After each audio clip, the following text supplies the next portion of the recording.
एक मोठी बातमी आपल्या समोर येते. पंतप्रधान मोदींनी बोलवली सुरक्षा समितीची बैठक. घडामोडींना वेग. इराण युद्धावर चर्चा होण्याची शक्यता.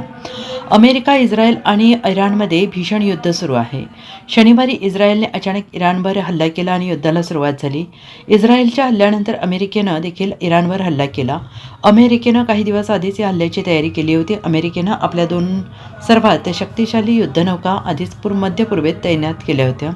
तसेच सैन्यबळ देखील वाढवण्यात आलं होतं. अमेरिका कोणत्याही क्षणी इराणवर हल्ला करू शकते अशी परिस्थिती निर्माण झाली. अखेर शनिवारी इस्रायलने इराणवर हल्ला केला आणि त्यानंतर लगेचच अमेरिकेने देखील या युद्धात उडी घेतली. या युद्धात आतापर्यंत इराणचं प्रचंड नुकसान झालंय.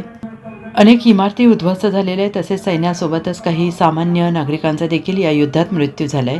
दरम्यान त्यानंतर रविवारी इस्रायल आणि अमेरिकेनं केलेल्या हल्ल्यामध्ये इराणचे सर्वोच्च नेते अयातुल्लाह अली खोमेनी यांचा मृत्यू झालाय. त्यांच्यासोबत त्यांच्या कुटुंबातील 4 व्यक्तींनी देखील जीव गमावलाय. दरम्यान अयातुल्लाह अली खोमेनी यांच्या मृत्यूमुळे हे युद्ध आणखीन भडकण्याची शक्यता आहे. इराणने त्यांच्या नव्या सर्वोच्च नेत्याची नियुक्ती केली असून प्रत्युत्तर म्हणून इस्रायलसह ज्या ज्या देशांमध्ये अमेरिकेची सैन्यतळं आहेत त्या देशांवर इराणने जोरदार हल्ले केले आहेत. Bureau report, SBN Marathi, Mumbai.